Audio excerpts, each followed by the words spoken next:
The sport's sponsored by the playoff bound San Diego FC. Some late game heroics from George Springer in Game 7 of the ALCS puts the Toronto Blue Jays over the top of the Seattle Mariners 4-3. The World Series is set. They will be taking on the Los Angeles Dodgers. The first game is Friday at 5 o'clock on Fox. And the NBA is back tonight. Rockets, Thunder. Kevin Durant watching his old team hang the banner at 4:30. Oklahoma City is currently favored by 6.5. And Steph Curry and the Warriors and Jimmy Butler will be taking on Luka Doncic in the Lake Show. That game is going at 7 o'clock. You can hear it right here on San Diego Sports 760. Golden State is currently a 2.5-point favorite. San Diego Football Club is headed to the Audi 2025 MLS Cup playoffs. Get tickets now for the round 1 best of 3 series that begins late October at Snapdragon Stadium. It's our time, all in for San Diego. How long till that? The show is just about to start. Welcome to the Fletch Zone. It really is the best. I'm Ben Fletcher. That's Sammy Long. How about getting with the program? Well, don't keep us in suspense any longer. Show us what you got. Padres manager Albert Pujols. Everybody hang on. This can get a little rough. We continue to react to the possibility. And could Preller be the one who makes the hire? The NFL weekends with a twofer on Monday night. Foot race right side. You got no shot at catching that man. 10-5. End zone. Touchdown, Detroit Lions. Looks, throws, fires to the end zone. Ball is Caught. Touchdown. Seahawks. Dunking it over the bar is Jackson Smith and Jigba. Full reaction coming up. And the World Series gets started on Saturday. We have just 2 words. Nope. No bias here. Now, live from the San Diego Sports 760 studios, we enter the Fletch Zone. Yeah, that's going to be weird, ain't it? We're all rooting for Team Canada, I guess. Let's go Blue Jays. Here's the World Series is going to get going on Friday. But ladies and gentlemen, we have bridged the gap. We have done it. We got 2 NBA games tonight. Rockets, Thunders, Warriors, Lakers. NFL is popping off 3 nights a week. World Series starts Friday. 2 weeks away from college hoops, college football going nuts. Here in San Diego, we got ourselves a good college football team. At MLS postseason gets going with the first ever postseason match for SDFC coming up this Sunday at 6:30. We are in it. We're in the sports honey hole. Welcome to it. Enjoy it. The water's great. Jump on in and join us. My name is Ben Fletcher. That's Sammy Long. We're with you till 2 o'clock today. John and Jim will take over then. Let's start with what happened last night, not in the NFL, but in the world of baseball. Because Game 7s have a habit of delivering no matter what sport they are. In Game 7, 100% delivered last night. I'll be honest, I was rooting for the Seattle Mariners. I wanted to see the Seattle Mariners get to the World Series. I thought their team had a bunch of really likable personalities with the big dumper, with Julio Rodriguez. The Blue Jays made some fans last night, I'll tell you that. And a lot of it happened in one moment in the 7th inning when there were 2 runners on base and the Blue Jays were down 3-1 against the Seattle Mariners. And all of the sudden, kind of out of nowhere, one blast changed the entire trajectory of this postseason, changed the entire trajectory of the Toronto Blue Jays season. Sammy Long, if you will, let's hear it. The 1-0 pitch. High fly ball. Left field. Arozarena. Watches it go.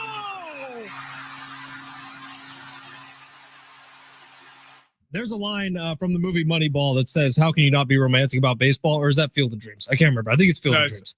Is it Moneyball is something like that too? Moneyball does also, but it's true. Baseball oftentimes will deliver these moments. And I think we saw it last week with Shohei Ohtani getting 3 home runs and striking out 10, where it's something we've never seen before. And then last night, George Springer, who is 5 years past his prime, but playing pretty well for the Blue Jays here this postseason, rips a home run to left field. A fan wearing a George Springer jersey catches it. All of Toronto, all of Canada feels like is screaming at the same time. It was a pretty magical postseason moment in a Game 7, and that's what baseball can deliver. I don't know how we get more of that over the course of 162, but what a moment last night, Sammy Long.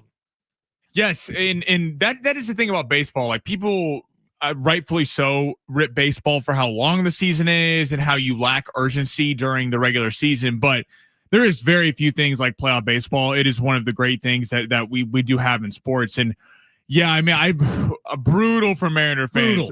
My heart goes out to him because. Did you see the locker room after the game? Yeah, you had Cal Raleigh in full blown tears Brian Wu is being talked to by the media, and in the background, you hear a blood-curdling scream, which we now know was Julio Rodriguez after that strikeouts in the game. Like, that was a locker room full of people who you feel like just lost a family member. It was just to be up 2-0 in that game, to have the lead 3-1, and you're going to your bullpen, which you felt was well rested. I mean, it was a shame. Brian Wu obviously pitched a little bit, but he was coming off an injury, so they had to kind of be careful with him. And then George Springer, I mean, this guy just gets it done in the biggest moments, time and time again. Yeah, the Mariners, it felt like they were. I know Toronto, the odds are better for them against the Dodgers. I actually feel like the Mariners would give the Dodgers a little bit better. Obviously, we'll see if Toronto can do something against the boys in blue up there. But it does feel like the Mariners had the hitters. It seemed like when that home run was hit, there was a bit of a meltdown. Like the at-bats at the end of the game, Julio Rodriguez, he threw him 6 balls. I mean, if he literally lets him just get walked. He was trying to do too much. He was trying to have that one moment for himself. It would have been fun to see Cal Raleigh get up there. Again, who knows what happens. Odds are against them, but it really felt like they were pressing. And that is the thing when you have home field advantage, and the Blue Jays do in this series. When you can get a little rattled at times, and it looks like the Mariners got a little rattled when that 3-run shot happened. Yeah, it sucks. I thought the Mariners had a little bit of the team of destiny thing going for them. I think that was a very rootable team in the World Series. Now, a lot of people, you heard it in our open, our guy CJ is feeling the same way I'm feeling, I'm sure, today, where he's like, are we rooting for a Canadian baseball team against the Dodgers? And I think we are. I am curious to ask the text line today, 70470. Start your message with team. Look, there's a lot of Dodger fans who are listening to us right now. That's just the state of the world that we live in. In San Diego, there's a lot of them. There's a ton of Padres fans listening to us right now. That's more who we gear the show towards.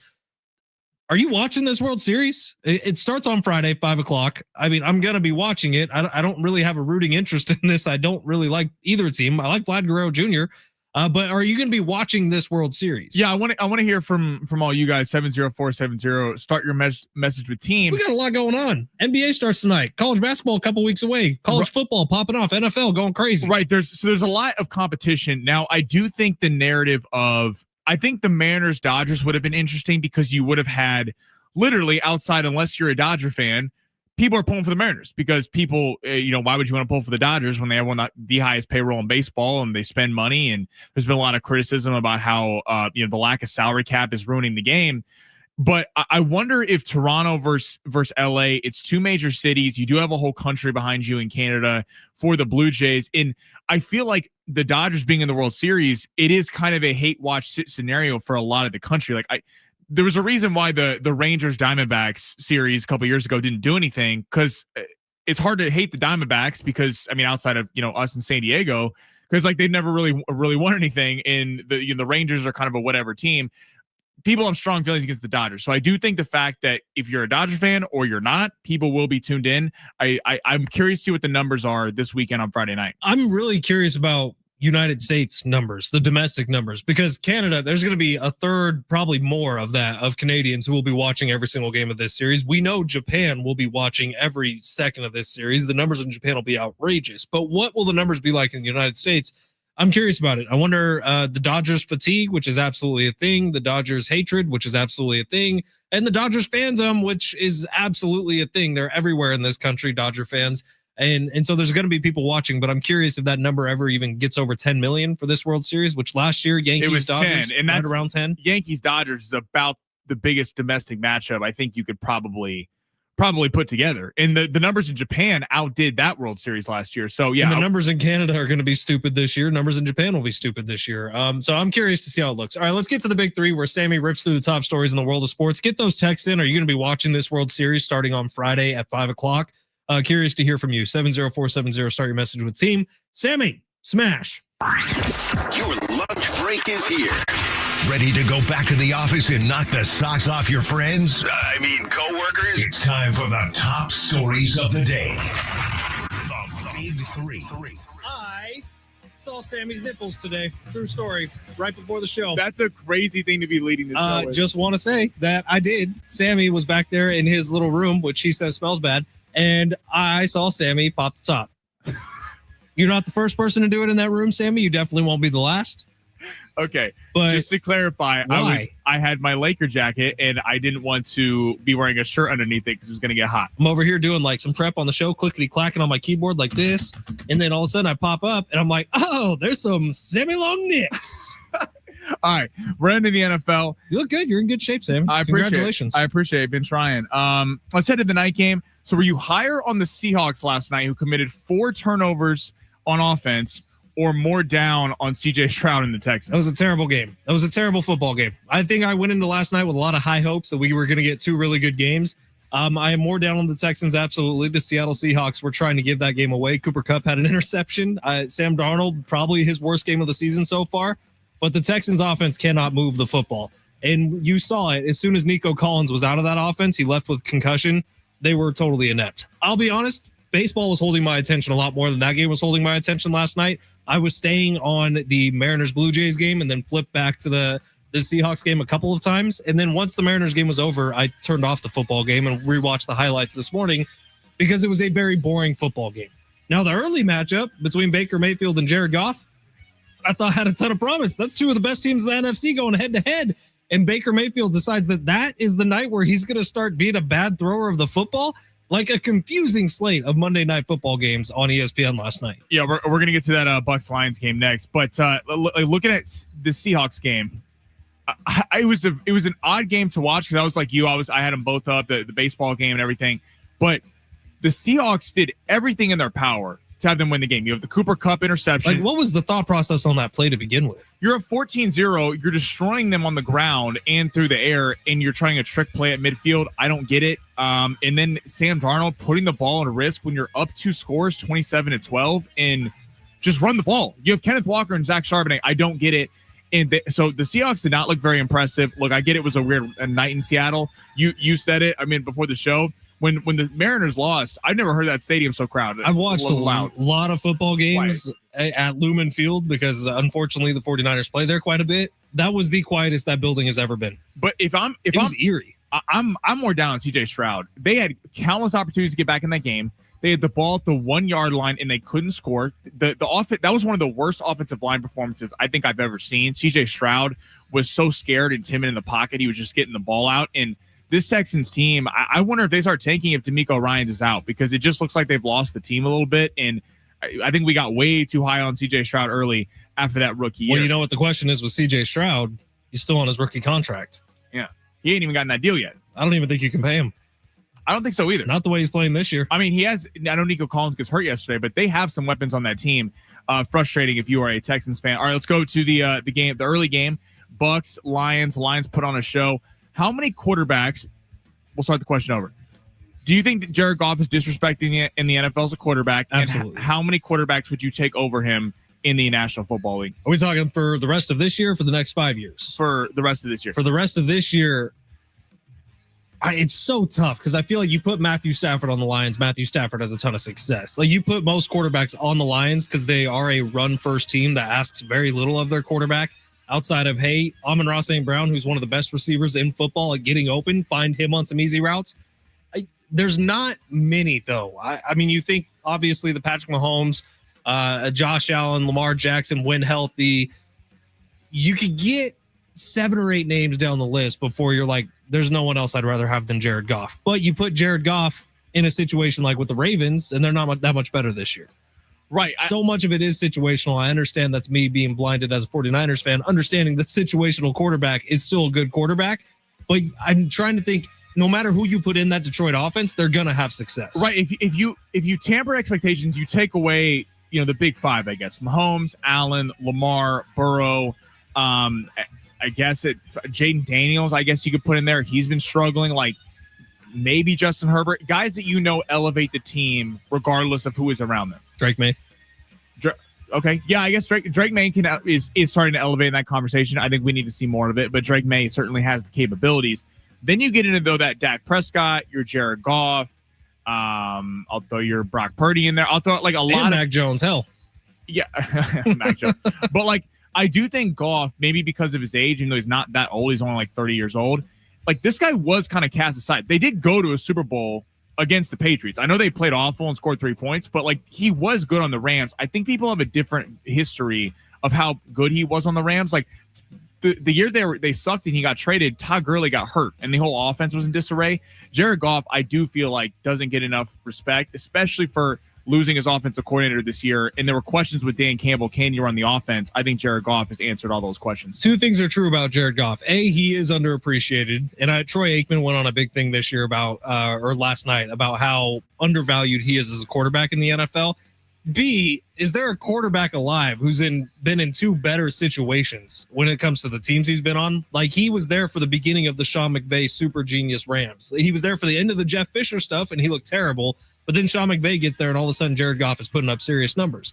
And then he gets switched over to the Lions, and he has Ben Johnson calling plays for him, where all he's being asked to do is hit wide open, really fast wide receivers and hand the ball off 25 times a game.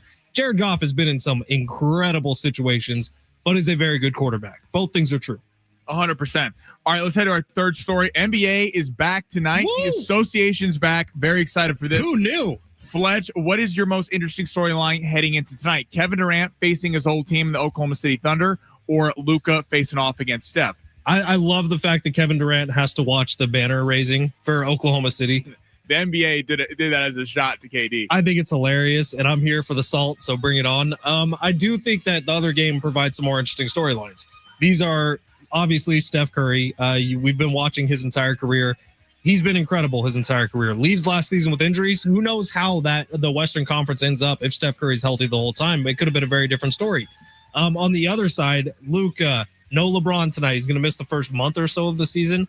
But Luka in year 2, skinny Luka, in shape Luka. How do the Lakers look with this new face of the league in Luka Doncic? I actually think that second game has a ton of storylines that are worth looking out for. And OKC is holding true to its title as one of the more boring NBA champions. They are, yeah. I don't know how much fun they are coming into tonight. The Kevin Durant storyline is fun. Like, we're going to see, because you're talking about a team with the Rockets, it's going to be all offense. You got Amen Thompson, who's expected it to explode. Şengün's been really good. This Rockets team's kind of loaded for bear. The Van Vliet injury is a big deal, but going up against the top defense in the league in Oklahoma City, I'm excited for that. By the way, Lakers Warriors, you'll hear right here on 760. Right here on 760. But in the night game, the Lakers, it does feel like I'm curious to see no LeBron.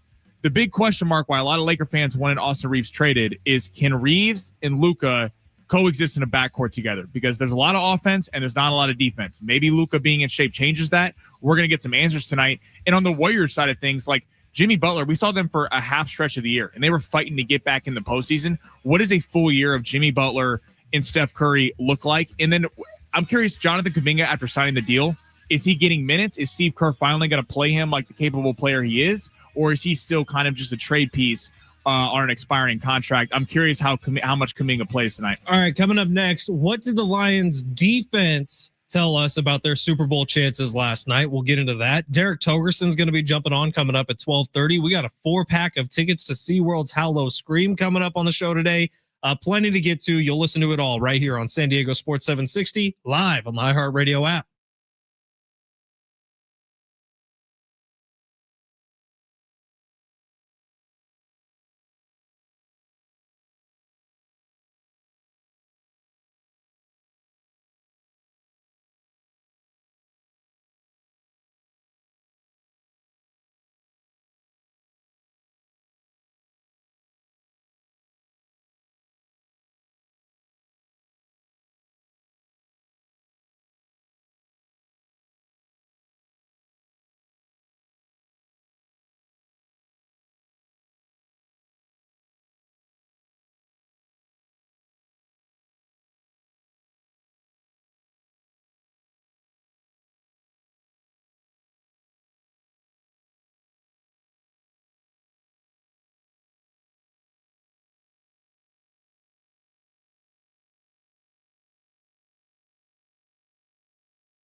San Diego Sports 760. Ben Fletcher, Sammy Long with you till 2 o'clock today. John and Jim will take over then. At some point between now and 2 o'clock, we will be giving away a 4-pack of Hallow Scream tickets to SeaWorld San Diego. You can go to SeaWorldSanDiego.com to buy those tickets, or you can just keep listening for a chance to win some free ones. We'll be giving those out in just a bit. Spooky season. 619 text into the show says, "Oh, Canada." Probably the only foreign team that I'll ever cheer for over a U.S. team. See, I think that's going to be a narrative throughout the United States. We'll see. Here in San Diego, I think for sure. Like last year, you had Padres fans, Giants fans, Diamondback fans all rooting for the Yankees. Which felt weird to me.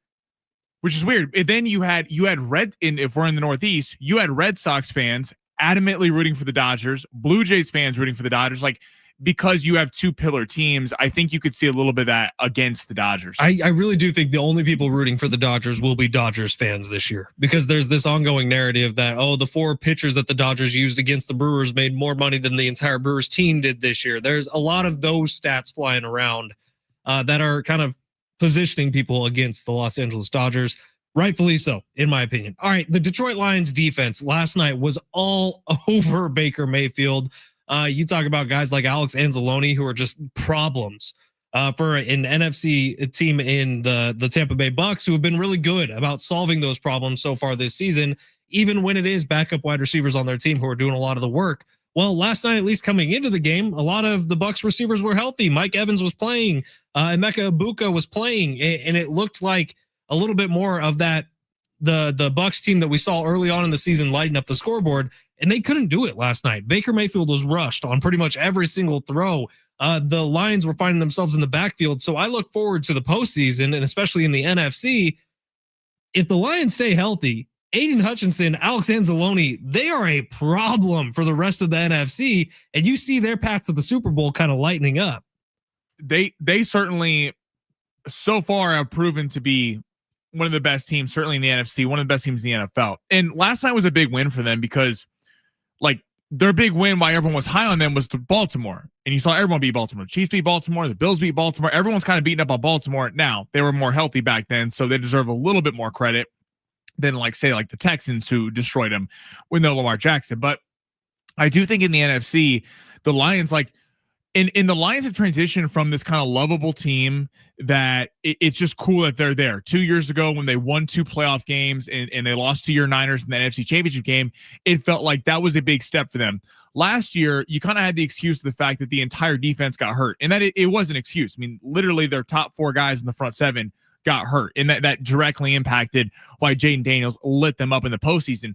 But you're looking at this year, like this is kind of time for the Detroit Lions. Best running back tandem in the NFL. One of the NFL's best wide receivers in Amon-Ra St. Brown, and Jameson Williams, who's a cheat code that didn't even get used last night, by the way. Didn't touch the ball once. And you're looking at this offense like, the offense is ready to go.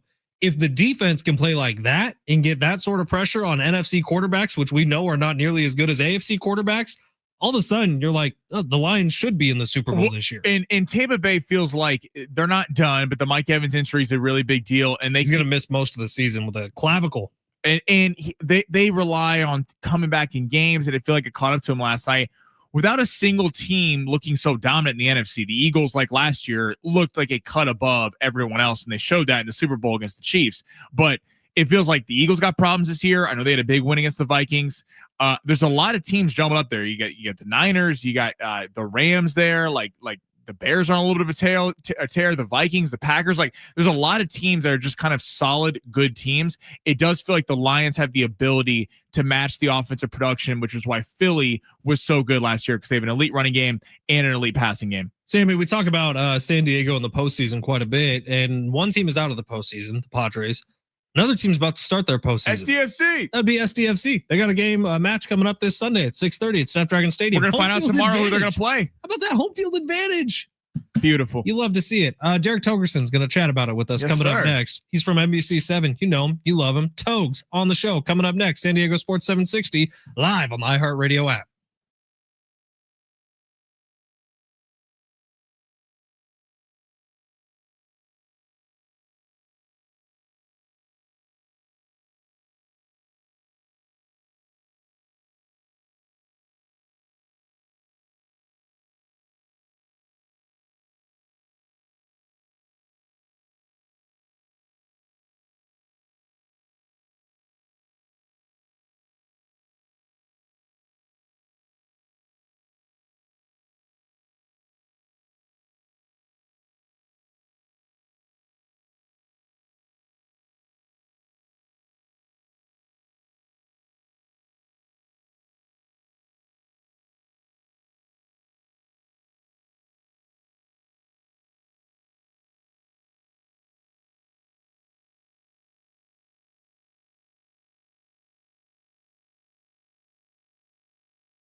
This sport is sponsored by Macy's Backstage. The World Series is set. The Toronto Blue Jays will be hosting the Los Angeles Dodgers in Game 1 on Friday. Starting pitchers haven't been announced yet, but it is expected to be Blake Snell going for the Dodgers. And the NBA is back tonight. Rockets, Thunder, the new-look Rockets with Kevin Durant in Oklahoma City to see the defending champs. That game gets going at 4:30. Thunder are currently 6.5-point favorites, and the Warriors taking on the Lake Show tonight at 7 o'clock. You hear that game right here on San Diego Sports 760. The Lakers were originally 3.5-point favorites, but after the LeBron injury, Golden State has swung to favor by 2.5 on the road. Macy's Backstage, the whole department inside your Macy's store where you can find the latest fall looks, all for under $30 with new arrivals every day. You never know what amazing deals you'll find. Don't wait. Find a location at Macy'sBackstage.com.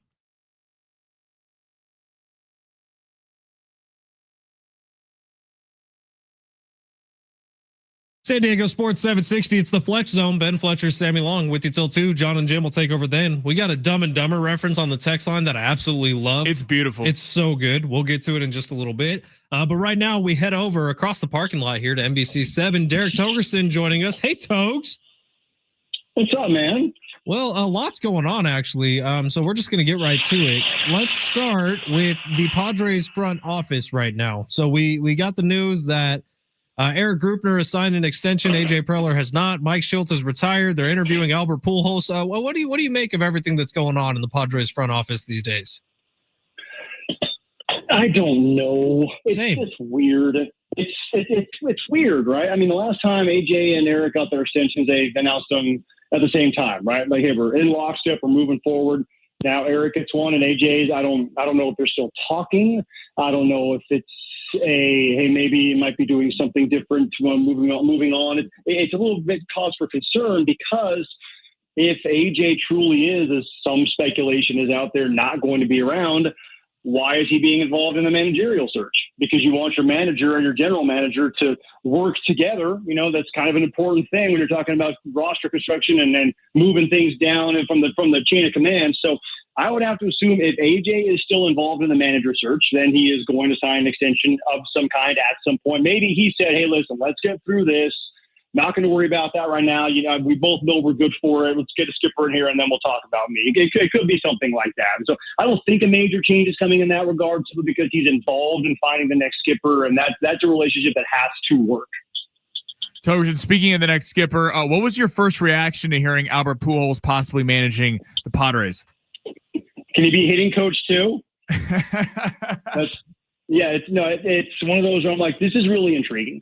Because if you're talking about a guy, he's got 22 years of Major League Baseball experience. Only Hank Aaron drove in more runs than Albert Pujols did. I mean, this guy is a fountain of baseball knowledge and information. The guy has all the respect of not just Dominican or Latin American players, but baseball players in general. Manny and Toddy would fall immediately in line.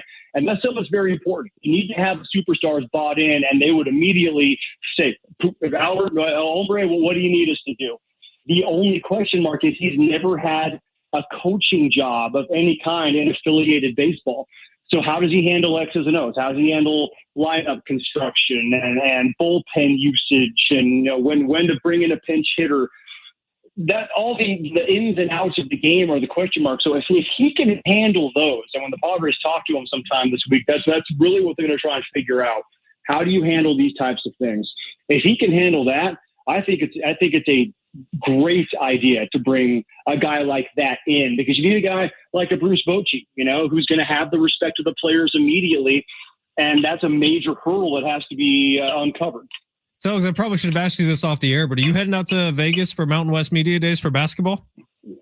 I am not, unfortunately. We've talked to those guys so much over here that not a whole lot of reason for us to go over there, because we get access to them here anyway. Except for playing blackjack with yours truly, that would have been a lot of fun, but I guess not. Yeah, exactly. But unfortunately, the powers that be in the upper crust of management don't think that that's going to end up on our air. That is something that is beneficial for our viewers. It's only beneficial for me, and for some reason, that's not worth spending, a grand to send me to Vegas. I don't know. Maybe I need to renegotiate a contract. I think so. I was expecting a steak on the dime of NBC, but I guess we're not doing that this time. Maybe next time. All right, Togs, let's talk about those Aztecs, though. So we've gotten reports out of that scrimmage against UCLA. They had at Viejas Arena. And it sounds like things look good for San Diego State, who is playing without Miles Byrd, without Magoon Guath. But the expectations for this team heading into this year should be absolutely sky high. They're not ranked in the preseason top 25. They are getting a bunch of votes. But what do you think about this Aztecs basketball team? Because I've been on record now saying it's maybe one of the deepest Dutch has ever had. And Dutch, we got to say that every year, right? Like 2 years ago, it was like, well, we can go 8 deep. Last year, it's like, well, we can go 10 deep. This year, is there a walk-on? Is there a guy who you're like, oh, yeah, it's garbage minutes. He's getting in there for the first time. He might hit a three. Everybody cheer for him because he's been working on. I don't even know if that dude's on the roster. They truly have a truckload of talent, and it's the thing that the double-edged sword, right? Like, you've got all this talent, but who's the guy? When you need that bucket, who's the guy who's going to get it for you? Who's the Lamont Butler? Who's Xavier Thames? Who's the DJ Gay? Who's the Jaden Ledee? Who's the man who when it's a tied game and you have one possession left, that's where the ball is going and the other team knows it and they still can't stop them. That's what we got to figure out. So it's great to have depth and have scoring from everywhere and everybody buys in the defense. We're going to have to see who the man is coming down the stretch. And what's great is they probably have 3 or 4 options on who that guy can be. So I'm really excited about this team. Once they're going to figure out what everyone's role is going to be, which will take a little while, I think this team, come tournament time, it's going to be a very, very dangerous ball club. Very exciting potential for this team. Because you're right, it is extremely talented. And these kids seem to be coming on fairly quickly for this club now. A lot of excitement around SDFC. Obviously first playoff game Sunday, got home field advantage through the playoffs. I don't know how tapped in you are to the rest of the MLS, but Portland, Salt Lake playing to play them. What team would you rather face on Sunday? It doesn't matter. It really doesn't matter. It's when it comes to the playoffs, it's one of those who cares kind of things. I mean, you just saw Portland, so maybe that's an advantage, or maybe that's a disadvantage because they just got a nice, good look at you, but you also beat them 4-0 in their barn. So when you're talking about a 1-8 or 9 seed kind of thing, it really doesn't matter. The key for San Diego FC, I honestly believe, is how long can they avoid seeing LAFC? Because that's the team with the star power that's hot right now. I mean, if anybody is the favorite in the West right now, that's the team that's the favorite in the West, even if they are the 3 seed. So if you can maybe find somebody to knock them off the road to the final or the cup final, gets a lot easier. But the first round is it's 6-1, half a dozen in the other. It really doesn't matter. There's not a whole lot of stuff from either team that really should scare San Diego FC. So that should be a mere formality, knocking off whoever you get in that round. Yeah, we'll see. I think the only kind of bizarre thing is what comes into my head, Togs, is where would you rather travel to, Portland or Salt Lake? And maybe there's something to do with elevation. I don't really know, but I feel like you're probably right. All right, Aztecs football, Derek. We got a big one coming up on Saturday. San Diego State, Fresno State. Up in Fresno, the battle for the old oil can. It is homecoming for Fresno State, which the only other homecoming game San Diego State's appeared in this year did not go well. It was against Washington State.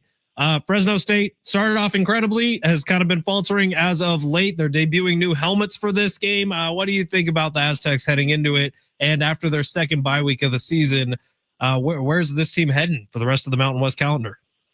Well, Fresno State's going to then have to immediately retire those helmets because obviously they're not going to have a win in those helmets. And maybe you blame it on the bad helmets. No, it's San Diego State's really good. Like coming off their first bye, which was right after that Washington State game. Sean Lewis said they're working on fundamentals. They dialing in, honing in on a bunch of stuff. And sure enough, they came out and rolled Cal, had that squeaker against Northern Illinois, which I think is just kind of a one-off. And then their offense has just been trucking ever since. That's the real San Diego State. So coming off a bye again, I think Sean Lewis has shown us that he really knows how to make his team get better with an extra week. And if they were already rolling and they come back even better coming back from that extra week, I don't see really a way that Fresno State wins this game. San Diego State getting to bowl eligibility after 6 weeks would be tremendous. Now you got UAB knocking off Memphis. If you want to start talking like the big picture here, if you're talking about an 11, 12-1 San Diego State team, do they start to creep their way into the college football playoff conversation as the highest ranked non-Power 4 team? So the schedule plays out for them that they could potentially, work their way at least into being talked about that way. And this week, I think, is going to be another look at just how much better this team is getting week to week. It should be, I'm guessing, maybe a 2-touchdown win. Double digits, I would say. This team's really good. Take that to Vegas because I think the spread's currently at like 1.5 in favor of San Diego State. Yeah. Okay, you know what, dude? That is Vegas not knowing that most people around the country don't follow Mountain West Conference football. And they think, most people have heard of Fresno State. Like remember when Pat Hill was there, like 15 years ago, and they were pretty good. People still see them in that regard. Yeah. So they just go, here's what the betting line looks like. We're trying to get money on both sides. They're giving you a gift right now with that kind of a line.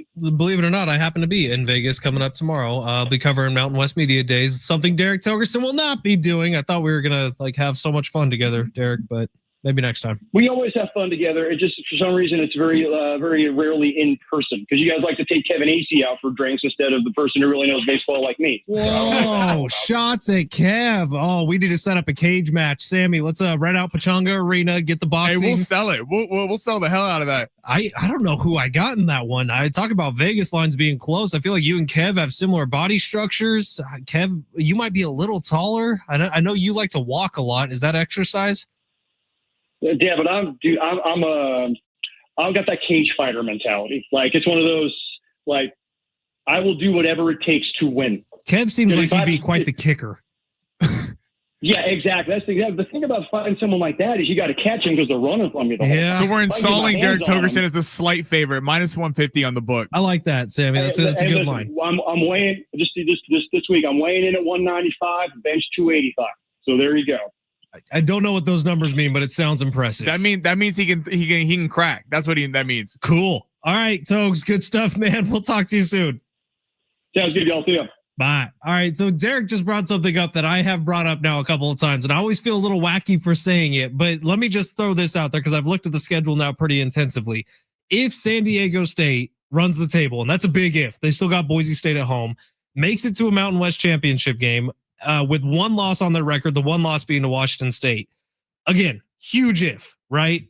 But then they knock off UNLV in the Mountain West championship game. The door's wide open for a college football playoff appearance. There's a shot. There's a legit shot now. Especially with the chaos of college football this year. It sucks that UNLV lost to Boise State this weekend and kind of badly. But if you kick the crap out of Boise State, right, you need, that's what you need. You need a solid win against Boise State, and then you play UNLV, and then people are looking there going, okay, if you need a non-Power 5 conference winner like that, San Diego State. Let me throw this out there. San Diego State beats Fresno State soundly on the road this weekend. Are they a top 25 team come Monday? Yes. I think so too. Yes, because you have a lot of ranked matchups, like SC just fell out, Nebraska just fell out. There's some teams, and if the Aztecs keep winning, they will have a shot at this thing. Everything else takes care of itself, especially if you keep putting up 40+ points a game. And that's the other thing. And don't think that this doesn't take account into when you're looking at a team. They are also looking, they don't tell you this, about what sells. And when you put up 10 points, right, exactly. When in San Diego State in the past, it'd be a struggle to get 17 points. That's a tough sell in the country. When your offense is putting up 40+ and it looks like Jordan Napier on the Blinnikoff list and Lucky Sutton playing fantastic. Best cornerback in all of college football. Right. You start looking at some of these names and you go, okay, that's sellable. That's a team that can show up on the road and, I don't know, the Fiesta Bowl. The hefty lefty Gabe Placencia knocking through 55-yarders, dude. Come on now. Gabe Placencia has been electric. All right, we'll take a quick break here. That's fun to talk about, though. I imagine talking about that at this point last year, fast forwarding a year. Oh, it was unfathomable. Unfathomable. But they've put themselves in a really good spot right now, and they are scoring 40+ points a game, which is something we haven't seen in decades at San Diego State. So excited to see how this goes. Excited for this weekend. Fresno State's new helmets, by the way, kind of badass that they're unveiling for this Sunday or Saturday. I didn't want to like them. I like them. They're very, very cool. All right, quick break here. Long shots on the other side. Heartbreaker last night. Dude. Your NFL picks were so money. 3 for 3 on NFL picks. By the way, remember yesterday when we were sitting there doing the math on how long Shane Bieber needed to go? And we were like, are we sure? He needed to go 13 outs. He went 11 because Julio Rodriguez was on deck. Mm-hmm. They took him out for Gus Varland. Absolutely sick to our stomachs. We should have had a cash last night. It was a bad beat. Very frustrating. Well, only way to fix that is by getting a good beat tonight.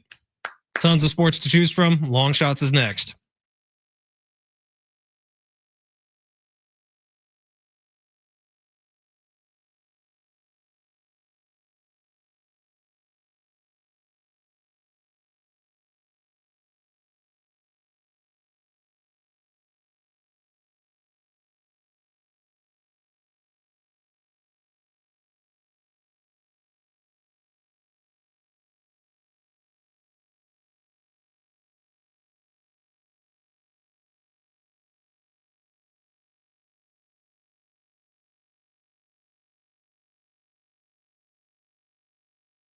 Hey, it's Fletch for Gary Cooper at Mountain Trust Mortgage and Realty. Give Gary a call today at 858-376-1299. That number is 858-376-1299. And people pick up the phone because, Gary, we got good news. We do. For the first time in over a year at least, the 10-year bond, which I always like to talk about, the benchmark for long-term interest rates, it's a great directional tool or compass to know which way interest rates are moving.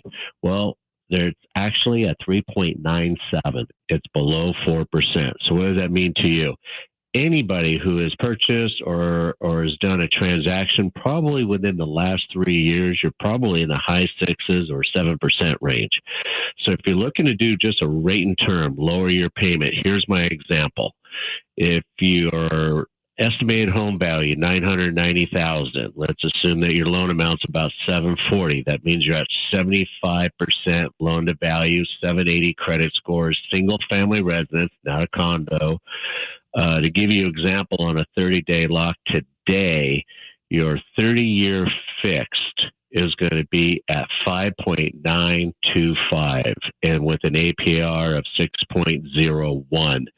Now, when you hear all these other advertisements, you can get a rate in 4% in the 4% range. Well, yeah, for example, at 4.875, if you're willing to pay 3.5 points, nearly $25,345, then yeah, you can get a rate that low. So the true market is sitting on a rate and term, in my example, at about 5.925. If you're looking to get cash out or anything like that, then that will affect your interest rate. So here's the deal. Call Gary Cooper, save some money, 858-376-1299, or visit him online at mountaintrustmortgage.com. Thank you, Gary Cooper, for saving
We got Rich McGuire over here dancing on graves, saying starting pitchers rarely go more than 4 in an elimination game. Other than Bieber, Sammy killed it yesterday. Yeah, Rich, you're right. You're right. I was frustrated. I thought with the amount of bullpen usage, they were going to leave him in there for a little bit. Thanks for speaking your mind yesterday, Rich. Appreciate it. Yeah, Rich, let us know, dude.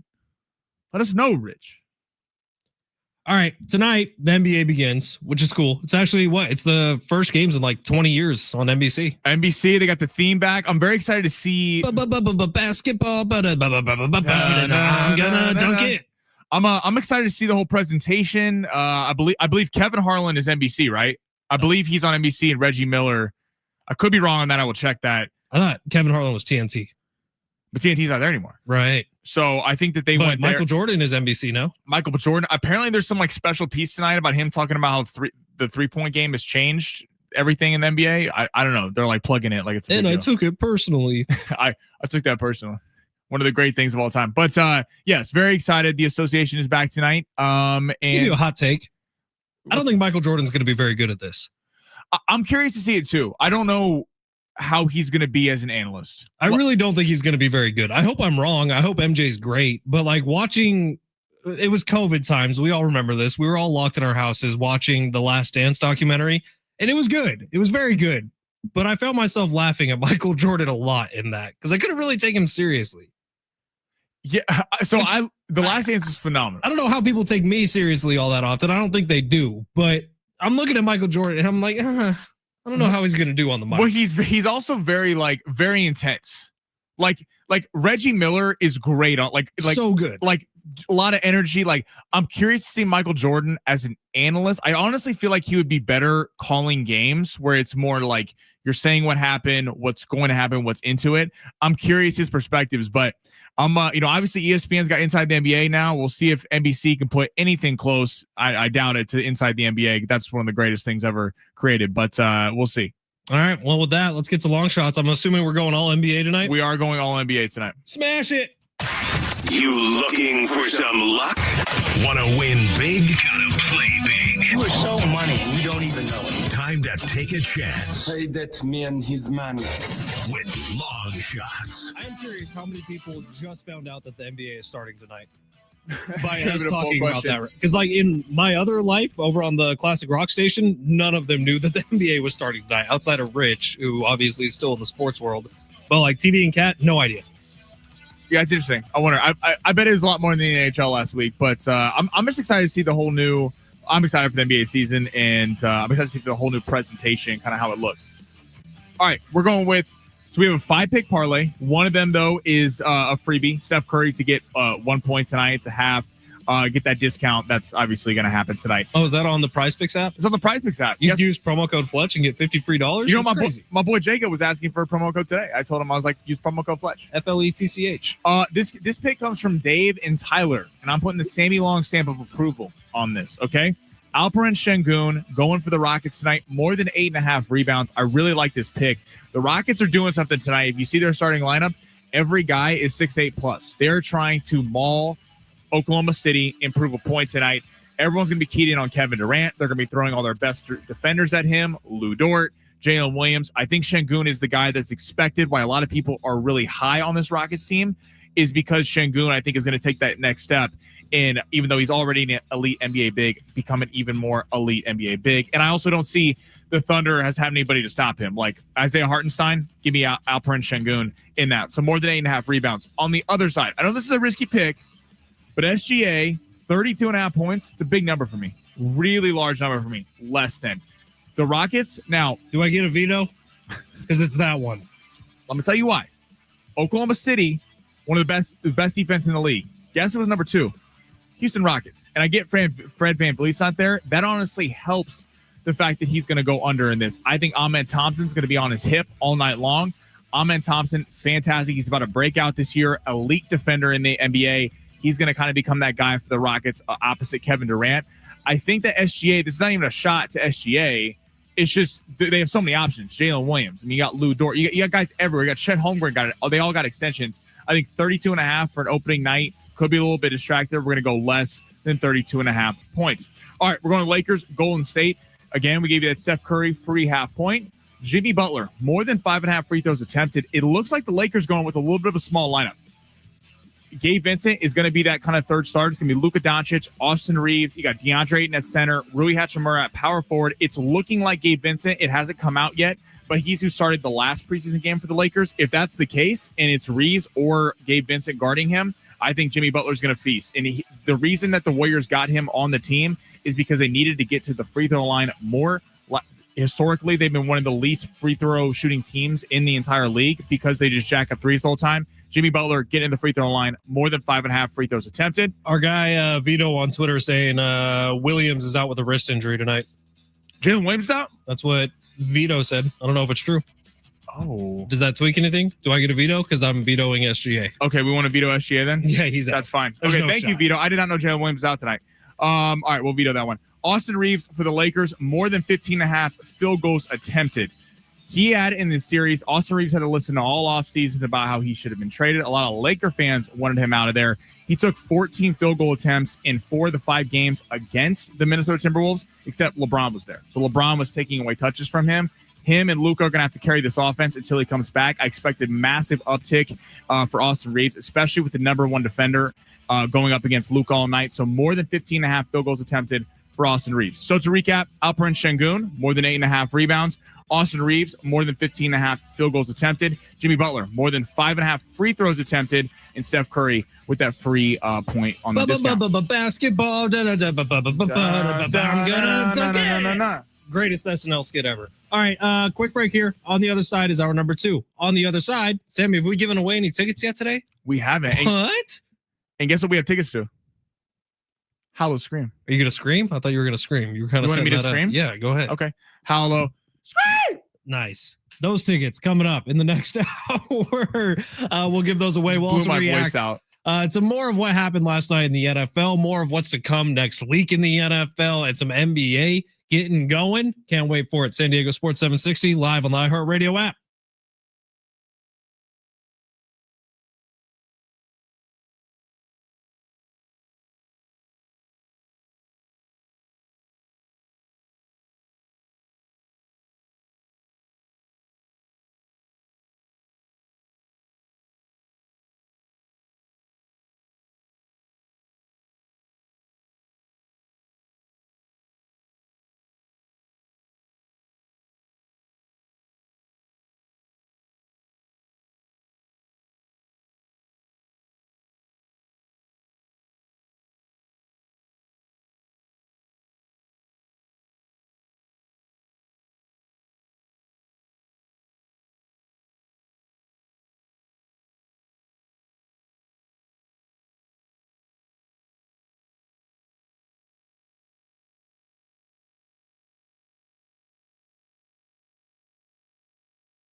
The sport is sponsored by Macy's Backstage. The Lions took down the Bucks in the first game of Monday Night Football. Mike Evans will be missing the entirety of the season with a broken clavicle injury. Unfortunate for him and the Bucks. And the Seahawks took down the Texans 27-19 on the nightcap. And the NBA is back tonight. Doubleheader, Rockets, Thunder in Oklahoma City for banner night for the Thunder. That game gets going at 4:30, and the Warriors will be in LA taking on the Lakers. Golden State currently a 2.5-point favorite. That game's at 7 o'clock in here, right here on San Diego Sports 760. Macy's Backstage is a whole department inside your Macy's store where you can find the latest fall looks, all for under $30. With new arrivals every day, you'll never know what amazing deals you'll find. Don't wait. Find a location at Macy'sBackstage.com today. How long till that show is just about to start? Welcome to the Fletch Zone. It really is the best. I'm Ben Fletcher. That's Sammy Long. How about getting with the program? Well, don't keep us in suspense any longer. Show us what you got. Padres manager Albert Pujols. Everybody hang on. This could get a little rough. We continue to react to the possibility. And could Preller be the one who makes the hire? The NFL weekends with a twofer on Monday night. Foot race right side. You got no shot at catching that man. 10-5. End zone. Touchdown, Detroit Lions. Looks, throws, fires to the end zone. Ball is caught. Touchdown. Seahawks.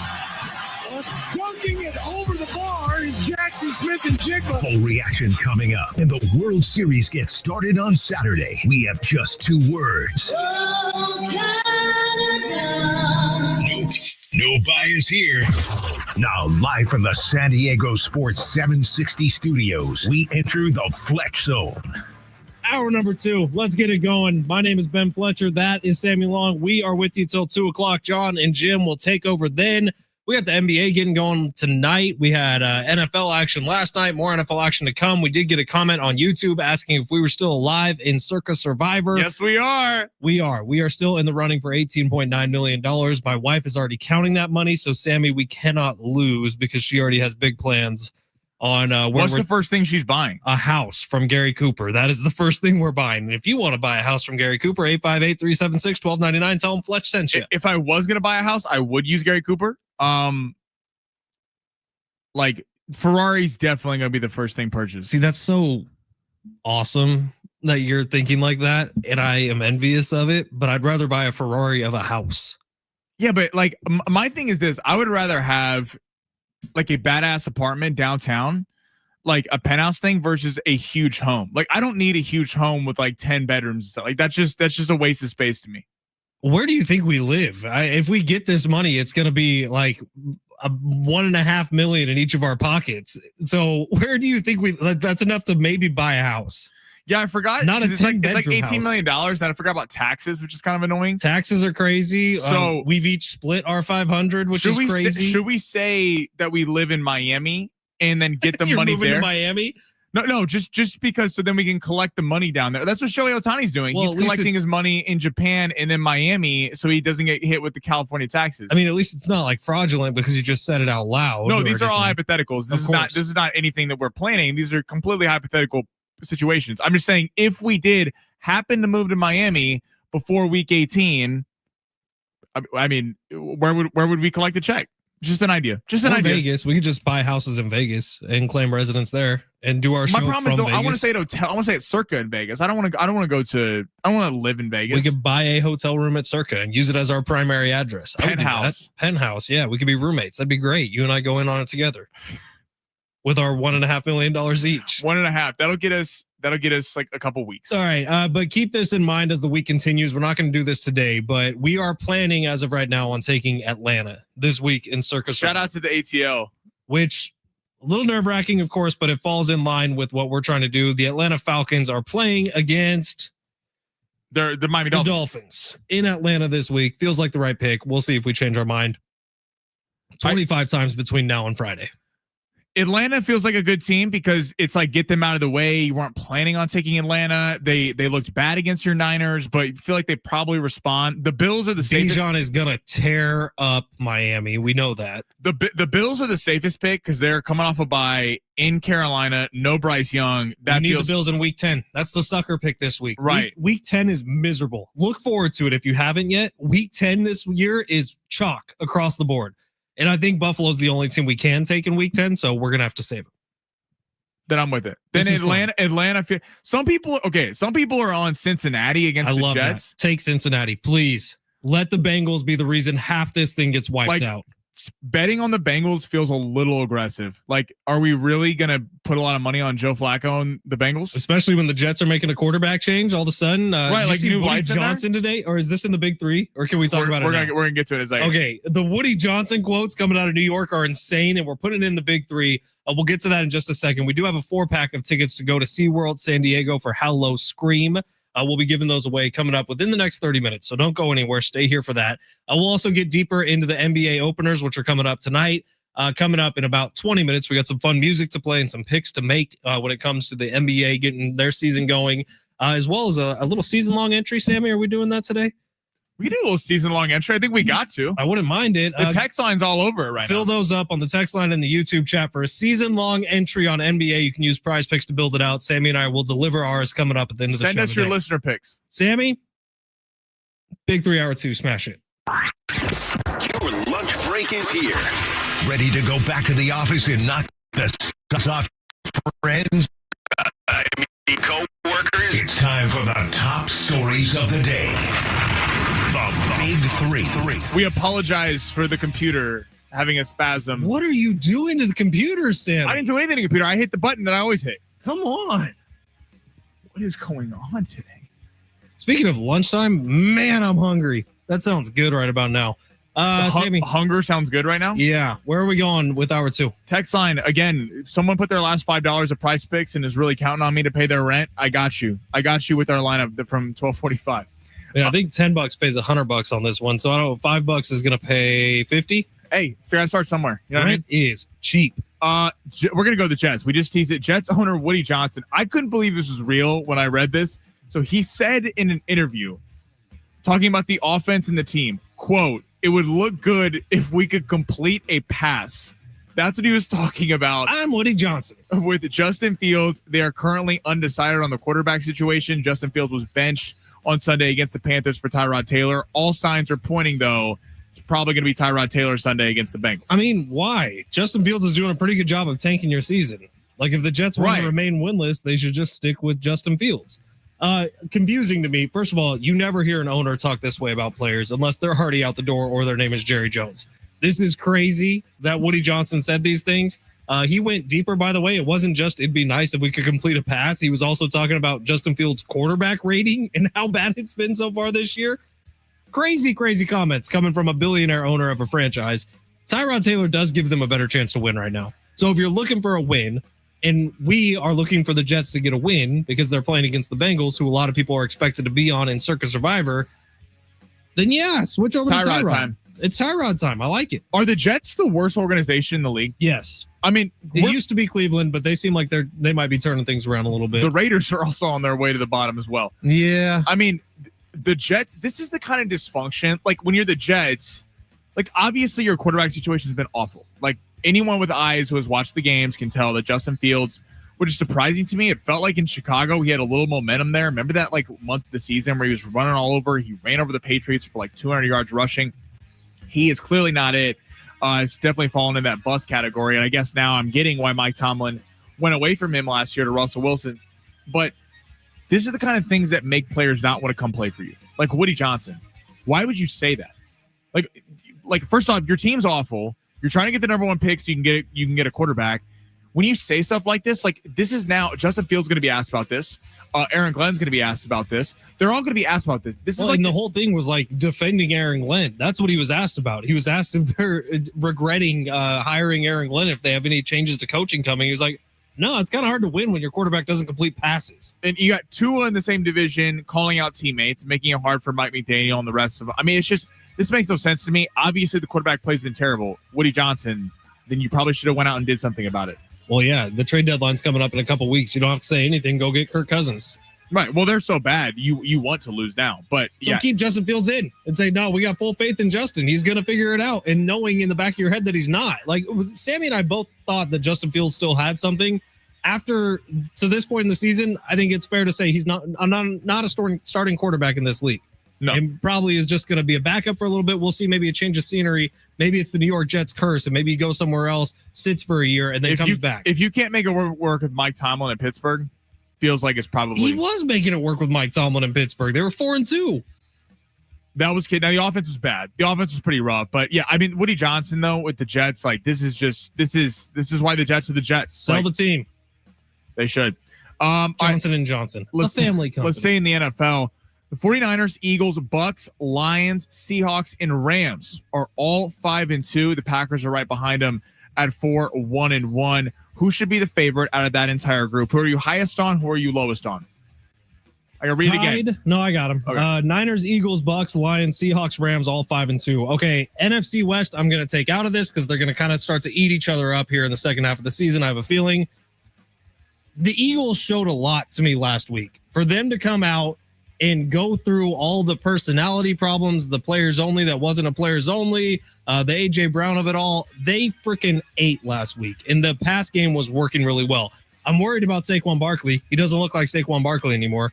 But the rest of that team seems to have figured stuff out. Not sure if you saw, Sammy, Brandon Graham is coming out of retirement to get back on that defensive line. That is a boost, even if it's just a mental boost for this team. One of the greatest Eagles players of all time. So you look at all of it. I'm high on the Eagles once again. I'm high on the Lions once again.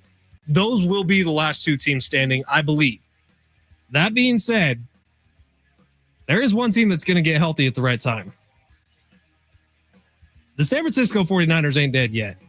If they add at the trade deadline to the defensive line, they're not dead yet. But wait, you said they're getting healthy.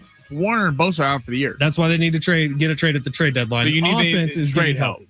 They need trade help. I'm thinking Trey Hendrickson or Bradley Chubb, somebody to add to that defensive line. But the offense will be getting healthier. You saw how different it looked with George Kittle back on the field. If they can stay healthy on that side of the football, they got a chance. You should call John Lynch. You want me to go play D-line? The B. Fletcher experiment. Golly. I'm going, I think the best of all these are the Rams. I really am high on the Rams. I was coming into the year. What they did to Jacksonville. Oh, no, man. Listen, Jacksonville, they haven't been great, but they lose to the Niners, and that makes sense. Divisional opponent. We'll see what happens in a few weeks when they play. What they did to the Jags, who had a lot of momentum coming off that Chiefs victory, then they put up a clunker against Seattle. The Rams feel very complete to me, not because of the offense, because the defense is coming along. I think that the Rams should be the favorites. The Lions, we'll see. The secondary is getting healthy. I think I like the Lions a lot. That defense showed us something last night. They have the most pressure on them to win, because at some point, like the Lions, you actually have to win. You can't just be the lovable story, because last year you kind of got excused because of all the injuries that happened to the defense. But I go with the Rams. I think the Rams should be the favorites. Yeah, the Eagles got right, but it just still feels like what's the identity? Like, I'm curious to see the Eagles this week. So what's going to happen? Or you lit the world on fire with A.J. Brown, Devontae Smith, and the passing game looked like it did last year.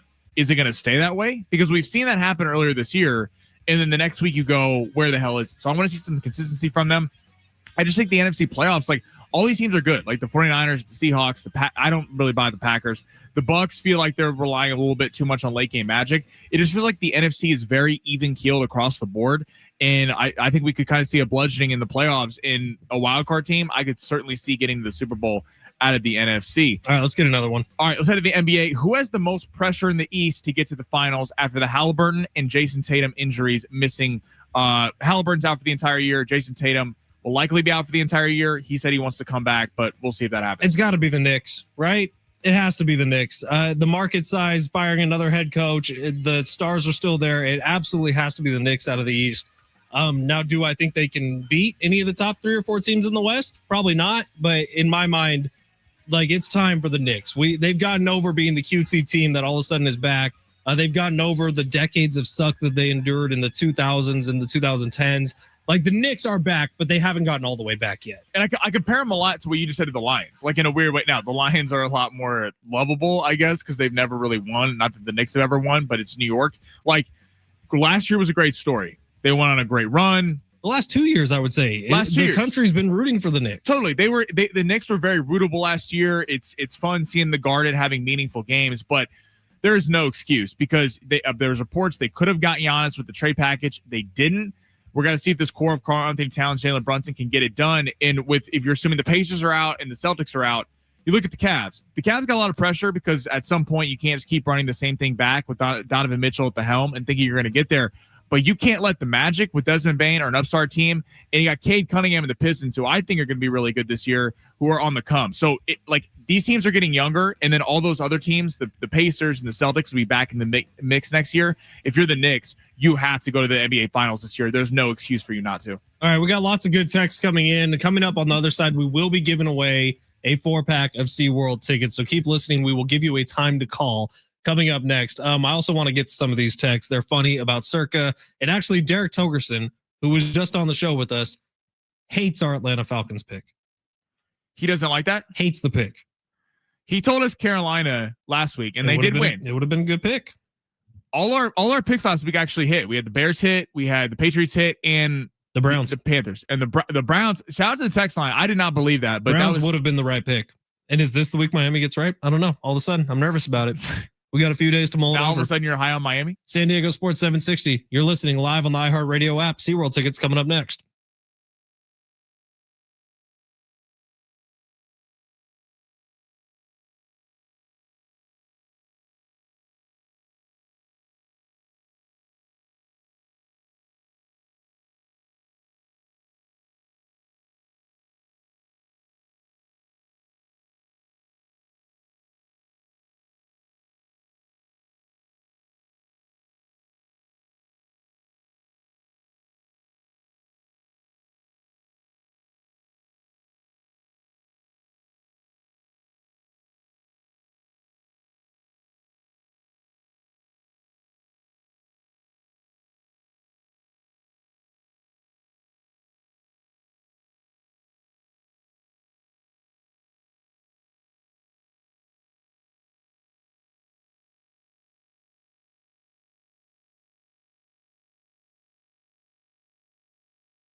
SeaWorld tickets coming up in just a little bit. In fact, at 126, we're going to open up the phone lines. 126, caller number.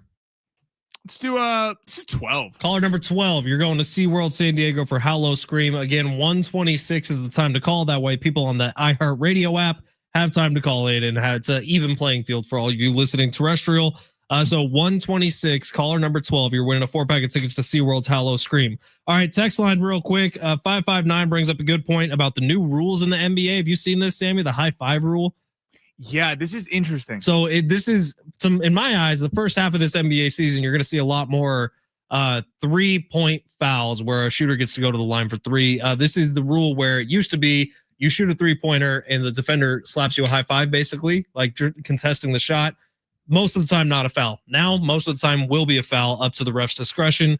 Something interesting to watch this season. 619 says, come on, Sammy, I put my last $5 on my Prize Picks account on long shots today. We got locks. Do you feel responsible for that? I do. I take personal responsibility for our listeners' bank account as well as my bank account. 615, you guys have to stop talking about how you're going to spend the money. It's like talking about a pitcher's no hitter in the middle of the game. But we have to be prepared. Okay. It's like the Ferrari's lot. It needs to be ready for when I win. I'm not counting the money. My wife, however, is very much. So if we lose this, she's going to be pissed. Yeah. Okay. That's a little alarming to me that is she involved? She just wants me for my body, dude, and my money, which we're hopefully going to be getting. Are you, she's not like making picks. No, dude. Are you serious? Is she going to start, if we get close, is she going to start chiming in with picks? I highly doubt it. She doesn't do well under like immense amounts of pressure. Oh, so this is going to get tricky. Well, first off, we're going to be having watch parties if we get close with listeners in Vegas, probably. Dude, the whole, everyone's just flying out. Yeah. 619. Don't worry. The Raiders are going to be Fletch's dark horse pick for an NFL playoff team. You do love yourself some Raiders, Fletch. Yeah. I think that ship has sailed though, depending on who they hire as their next head coach after they fire Pete Carroll. Cause I think that's coming at the end of this season. I really don't feel like it's Pete's fault. Like look at what Pete has. He's not doing a good job. He's not. Well, against the Chiefs, they didn't have Brock Bowers, Jacoby Myers, but losing by 31 points, Geno Smith. How about the 4-minute kneel down Kansas City was able to do? The Chiefs took out all their starters. That was a mercy rule NFL game. The Chiefs took out all their starters with 3 minutes to go in the third quarter. That's how bad. A divisional opponent.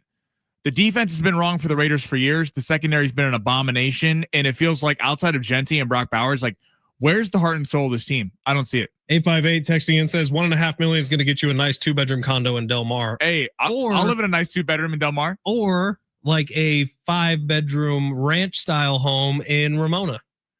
Give me Del Mar. No shots at Ramona, but like definitely. I might be taking Ramona. It's not a shot at Ramona. It's just about I don't need space. I'm cool. I'd rather have a tricked out apartment. I need space than a giant house. I need a big backyard. I need spots of barbecue. I need all of that in my life. All right, real quick before we get to those SeaWorld tickets, which is coming up soon, so get your dial-in fingers ready. So the Shohei Ohtani 50-50 ball sold a while ago for like $4 million, which is crazy to me.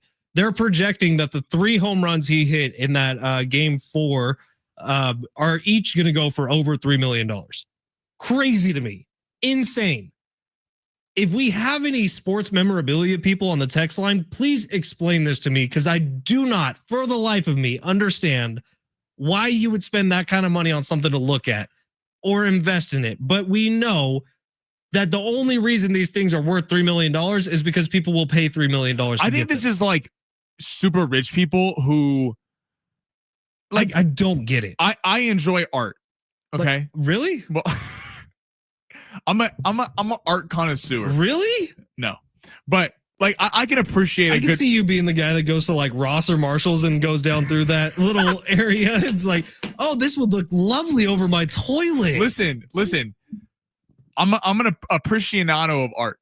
That's what we're gonna take away from the show today. But listen, I'm super rich, like super rich people just buy it. CJ, cut this and put this in tomorrow's open, please. What the hell are you talking about right now? What I'm saying is that like super rich people can afford to pay $10 million for a dot in the middle of a white canvas because it gets sold to them.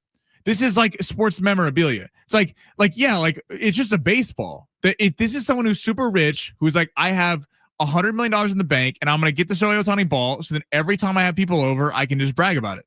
Okay, I will just throw this out there for a second. Like, I really hope he's not listening right now, but my father-in-law bought me a Steve Young signed football. And I do love it. Like, I love it. It's sitting in my office right now. It looks very cool. It's in its own display case. I would never spend money on that for myself. Yeah, I wouldn't either. Like, it's a ball that's sitting in a glass case. I'm never going to do anything with it other than look at it. A58 says it's funny how you can tell who's married and who isn't just by the type of dream homes you have. Yeah, LOL. dude, that's exactly what it is. I'm almost 30. Sammy's 23. He's single. He's ready to have a bachelor pad downtown somewhere. I don't need to way out. Back a bunch of hot honeys to the crib. And that's how he talks too. Where I'm just envisioning a nice neighborhood cookout. Just the whole family coming over for a nice Sunday brunch where people can trick or treat and feel safe. That's all I want. The way you said that doesn't instill safety. However, I will be purchasing the biggest truck you can possibly buy as soon as I get this money. By the way, call again because we said 126 and now it's 128. Sammy, you're supposed to be answering the phone. SeaWorld tickets on the line. Sammy, give me a screen. Ah! Nice. Hello, Scream tickets on the line right now. 877-767-4760. Call number 12. You win. We'll be right back with some NBA talk on the other side.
This sport's sponsored by Macy's Backstage. The NBA gets going, kicking off the season tonight. Rockets, Kevin Durant going to be watching the Oklahoma City Thunder hang their banner tonight at 4:30. Oklahoma City is currently a 6.5-point favorite with the point total set at 227.5. In the night game, Lakers, Warriors from Crypto in LA. That game is at 7 o'clock right here on San Diego Sports 760. Golden State is currently a 2.5-point favorite with the point total set at 226.5.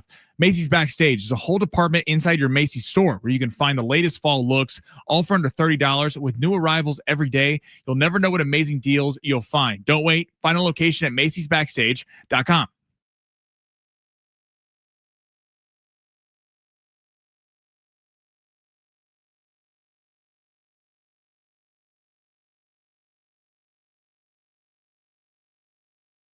Ursher, baby.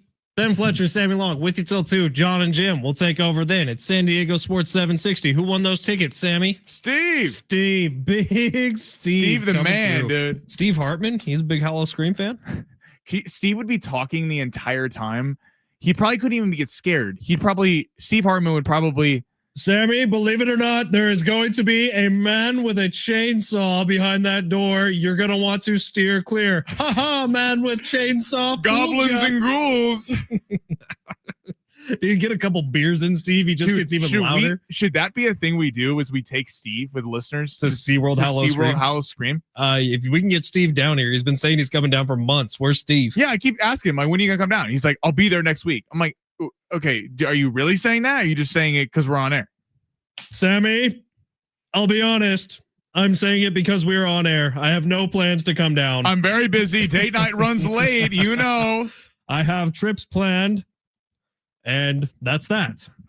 We'll talk to Steve on Friday, coming up at 1:30. Very excited to talk to Steve. All right, right now, let's talk some NBA. I'm actually excited for this NBA season to begin. I think we left last year off on a high note. I really do. Like the magic of Tyrese Halliburton in the postseason came to a fade, unfortunately, in the final game of that series.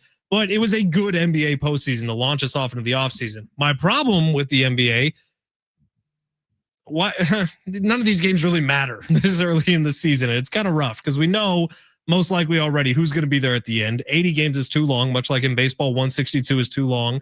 But tonight, there's some intrigue. These are fun games. You got the fact that the NBA is taking some subtle shots at KD right off the jump, making him watch the banner unfurling at Oklahoma City.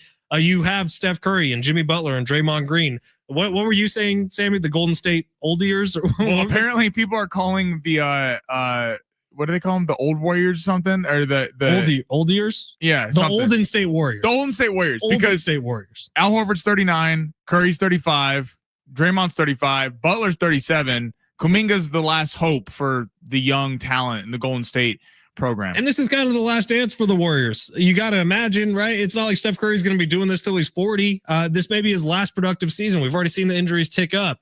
So the Warriors, who do have a shot, I guess, this year at a title, if everyone can stay healthy, that's interesting what we get to watch tonight. And then Luka, is he slimmed down? Is he in the best shape of his life? That's what all offseason we've been told. His new girlfriend and LA lifestyle has him drinking green stuff. And all of a sudden, Luka is about to be the best version of himself. Is he? Because none of it matters until we see it happen. And at least for the first month of the season, and I think the whole season, this is Luka's show with the LA Lakers now. LeBron is going to be a side dish on this Lakers team. So is Luka going to have the ability to carry them and maybe prove some doubters wrong that this is just OKC's conference to lose once again? I actually think this is a lot of fun coming up tonight in the NBA. It's more fun if you put some money on it, which we made sure we did. I think the Western Conference, so the Eastern Conference is wide open. You look at the Knicks and the Cavs as the favorites, maybe an upstart Pistons or Orlando getting Desmond Bain can cause some problems, but it really doesn't feel like too many teams. The Western Conference is stacked. I don't think we've ever seen a disparity between the conferences as great as this year. Like the Western Conference, every team that makes the playoffs, if they were in the East, might be like one of the favorites to make. I mean, you got Oklahoma City, who deservedly so deserve to be the favorites. They bring everyone back. They were extremely young last year. And the big question that we had going into the offseason or into the postseason was, how are they going to handle the pressure? Well, they handled it well. Now, I do think, like, we do have to keep in mind, and you mentioned it about the Halliburton injury, they did get taken in 2 game sevens. The Nuggets took it to game 7, and they blew them out, to their credit. And then game 7, we'll never know what happened. If Halliburton's healthy, that's a different game. He had 12 points right off the bat. How about this? If Steph Curry's healthy, it's a different Western Conference 100% postseason. So I think that you have the Thunder as deserved favorites. Houston's interesting. Kevin Durant, like what's going to happen there? Is he going to be able to be the number one on a championship winning team? That's not the Golden State Warriors with one of the most stacked rosters of all time. You got Minnesota, who's perennially there. The Nuggets, I think, got better getting rid of Michael Porter Jr., getting Cam Johnson for a little bit more defense at the end of games, because Michael Porter Jr. is the third option. He'd be out there. He's a sieve on defense, and at the end of the game, Jokic or Murray are taking shots. And then with the Warriors and Lakers tonight, you look at both teams. So what you just said, the Warriors, if they're healthy, we didn't get to see what that team could do. And they were one of the hottest teams down the stretches between Jimmy Butler and Steph Curry. And we saw it was working. It was with totally Steph working. And Jimmy on the court at the same time. Like, they figured out the flow. And once they got to the postseason, they were playing their best basketball of the year. Steph Curry goes down, they're useless. Right. And Jimmy Butler gives the Warriors a slasher finally. The Warriors have not had, now they could overcome it because Klay Thompson and Steph Curry were so good that it was like the splash pros, it didn't matter. But Jimmy Butler gives you a legit threat off the dribble. It takes some pressure off Steph. And then with the Lakers, you're looking at, how is Luka going to fare? He's slimmed down. Is he going to, he was already in the MVP conversation when he was chunky. Now all of a sudden he's got a six pack. Chunky. I think the question though is you got to be in a decent position for LeBron to be back for the playoffs. I mean, when Luka was an alcoholic, foodaholic, smokeaholic, loser, isn't that what Nico Harrison? That's what Nico Harrison played. And then like at the bottom of the West, you just mentioned Nico Harrison. Look at the Mavericks. Mavericks are sick. And if Kyrie Irving comes back at the end of the year, you would have Kyrie Irving, Anthony Davis, Cooper Flag, and then are the Spurs going to be that team? The Spurs, Wemby hasn't made the playoffs yet. Trust me, the NBA would love for Victor Wembanyama. Apparently, Wemby grew 2 inches this offseason. That's insane to me. Which is crazy. He's 7'5", and he grew 2 inches. Nuts. And he was dealing with that shoulder blood clot last year, which was bizarre. So he's back. The Spurs have De'Aaron Fox. Like, the Spurs are good in the West too. Like you look at the Western Conference. I mean, you didn't even mention. I think the Clippers are a little past it, but like, there's a lot of teams that you can make a legit case for why they could be hell for Oklahoma City to deal with this year. I don't wonder if the Clippers get any punishments handed down mid-season. Like that could absolutely be the case. Both games tonight on NBC. This is the new edition. Michael Jordan is going to be involved somewhere. He's an in-studio host, or is he going to be? Yeah, he's on the desk. Huh. So he's. Who else does NBC have on that desk? We got to pull that up. But I believe Kevin Harlan and Reggie Miller are calling games. Let me look this up right now. NBC. Because I'm looking at teams tonight. I would love for Kevin Harlan to be involved with this. He's the best in the business. 858's asking. Mike Tirico is the lead on one of the games tonight. Oh, he's doing the Laker game, I believe. Noah Eagle's involved. He's very, very good. He's a Iron Eagles kid. Oh, Reggie he's in the Laker game. Tirico's doing the early game. I don't think Kevin Harlan's involved with NBC. Okay, maybe he's with ESPN, but I'm curious with Michael Jordan. Like, Vince Carter's on that broadcast desk. Michael Jordan's on that broadcast desk. All eyes gonna be on Michael Jordan. I'm curious, like, how is he gonna be as an analyst? Because he's so serious. And then the best thing for the NBA is the first time he talks about LeBron, that clip's gonna go viral because all the LeBron lovers are gonna be all over it. And all the Michael Jordan lovers are gonna be all over it. But I'm excited to see the whole presentation tonight. Basketball back on NBC. 858's asking, do you think KD gets booed at the Thunder game tonight? Yes. I certainly think so. Yeah, it's Manny Machado going to play against the Dodgers. It's like, that's what it is. KD has talked enough crap about most teams in basketball to where if he's going somewhere, he's probably going to get booed. Is he the most hated player in the NBA right now outside of LeBron James? Who's the most loved and most hated at the same time? KD has a very love-hate relationship with fans, like the basketball public, because he does troll back a lot. But the Thunder specifically, like the Thunder went years without winning because think about that team: Serge Ibaka, Russell Westbrook, James Harden, him. And then if he had stayed on that team, who knows what happens? He left obviously to go to the Golden State Warriors, and we know that the reign that they had. So game one the late game is Mike Tirico with Reggie Miller and Jamal Crawford. The other game will be Noah Eagle and Grant Hill. Okay, I like that desk. That's good. Kevin Harlan's better than everybody I just mentioned. Kevin Harlan is the best, but Tirico, I don't know if he's involved with NBC. That sucks. He's doing NBA though. We gotta look that up. But maybe he's on the ESPN games. That'd be surprising to me. Did you hear the ESPN? ESPN they just bought all the TNT talent. Yeah, did you hear? So that means they got Kevin Harlan too. On ESPN yesterday, they played the Inside the NBA theme. It was so weird watching it on ESPN. It was just odd seeing it. But all right, well, I'm looking forward to watching, which it's been a while for me to get excited about watching the NBA in the regular season. But this year has a lot of storylines. Should be fun. All right, we're going to close this thing out coming up next. We're going to throw together a little season-long entry for the NBA season. We'll deliver that coming up next. Plus, make some picks on tonight's game at San Diego Sports 760 live on the iHeartRadio app.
760. You hear that music? The NBA is back on NBC. Can't wait to watch it tonight. Should be a lot of fun. First game, Rockets Thunder in OKC. KD watching the unfurling of the banners for OKC. Getting booed for sure. Second game, Warriors, Lakers. Fun matchups all the way around. I did make a season-long entry. However, this is telling me right now that it's never going to hit because it's $15 to pay out $4,000. Well, I have a couple of red demons in there. One of them was Paolo Banchero, more than 9 boards per game, and one of them was Sengun, more than 11 rebounds per game. Prize Picks does not like one of those. Okay, how about this? We do a 6-legger. You pick 3, I pick 3. Okay. And that'll be the 6-legger. Okay. Do we need long shots open? No. Okay, you go first. All right, if I'm picking 3, I think this is the year Anthony Edwards adds the 3-point shot consistently to his game. So I do like the number of 4 3-pointers made per game for Anthony Edwards. So 3.7 is the number on Prize Picks. I like going more than on that one. I think Anthony Edwards has an MVP type season this year, and he's kind of by himself out in Minnesota. So look for Anthony Edwards to score a bunch this year, maybe adding the 3-point game to his overall game, which is fantastic. I like that number a lot. Do you agree? I really like that selection a lot. Anthony Edwards, more than 3.7 3-pointers made per game. He's by himself. He's going to be taking a lot of shots. I like that pick a lot. You want to go number 2? No, you're up next. Okay. Cade Cunningham, Detroit point guard. He took a complete step forward next year. If you want a little bit of a deeper MVP sprinkle, that's not your Luka, Jokic, someone like that. Shea, I think Cade has a shot here. I think the Pistons are going to be pretty high in the East. More than 8.5 triple doubles for Cade Cunningham. I think he's that whole offense. You got Duran, the really talented center. They're missing Malik Beasley because of the gambling probe, so he's going to have to do even more. I think Cade Cunningham, more than 8.5 triple doubles for the Pistons. Giannis, less than 30.9 points per game. Less than, because I think he's going to be moody this year. I think he might try to maybe play himself out of Milwaukee. So Giannis, less than 30.9 points per game. I like that. It's a big number, man. It's a big number. He's by himself, but I also think with Miles Turner there, like there's some talent on that roster, and I agree with you. I think we could see Giannis a little bit going like, yeah, my knee's hurt. I'm not playing tonight until I get traded to the Knicks or something like that. Can I give you another one? Give us another one. Another under. Cooper Flagg. Oh, the Rook, less than 16.7 points per game. Wow. Might be a little bit of a hot take. I think he's going to play well this year. I don't think he's going to play that well this year. Opportunity will be there a little bit for him, but I'm going to steadily put my foot on the brake when it comes to okay. So we got Anthony Edwards, more than 3.7 3-pointers made per game. Cade Cunningham, more than 8.5 triple doubles. Cooper Flagg, less than 16.7 points per game average. Giannis, less than 30.9 points per game. I'm going to go Tyrese Maxey, guard for the Philadelphia 76ers. I think he has a big bounce back year. Philly was a mess last year. Paul George was terrible. Joel Embiid was hurt. Tyrese Maxey, though, is the one bright spot. This guy's an absolute stud, and I think that the Sixers will be a little bit better. This is the problem what happens when you pay old guys like Tobias Harris and Paul George, but Tyrese Maxey is going to have an excellent season, and now I think with Embiid back, there'll be less coverage on him. He'll be able to pop off. So Tyrese Maxey, Red Demon, more than 26 points per game. And Fletch and I came up with this one together. I think Luka, 29.9, more points per game average. I think he is a sleeper. Skinny King. I mean, if you're about to say Luka's a sleeper for MVP this year, that's a crazy thing to say. He's probably number 2 in odds. He's three behind SGA and Jokic. It's total sleeper pick, man. That's Raiders of the postseason. That's what that is. I think like you talk about a guy who has the ultimate motivation. I mean, Nico Harrison completely wrote him off. Not only said, "Hey, we're done with you," said, "You're fat. You smoke hookah. You're lazy. We'd rather trade you for in broken bones Anthony Davis." There's a lot going for Luka Doncic here. Him taking his body seriously in the offseason, I think he's going to have a very big season, especially with LeBron out for a little while. So we gave away those Hallow Scream tickets a little bit earlier, Sammy, to our buddy Steve. Text line's a little frustrated with us. I get it, and I do. For anyone who is frustrated, tomorrow morning on Big Rich, TD, and Fletch, we also have a 4-pack of Hallow Scream tickets to give away. And we're doing it in a way we have not done a giveaway in over a year. We are bringing back Must Ask You a Question. For anyone who listened in the mornings over here on sports, that was a game we played every single Wednesday where we would have people call in. We would play you sound bites from different movies, and you had to determine whether or not the speaker had a mustache or not. If you got 3 of them right, you win the tickets. We're doing that tomorrow over on KGB tomorrow morning for a 4-pack of Hallow Scream tickets coming up on Big Rich, TD, and Fletch. Hell yeah.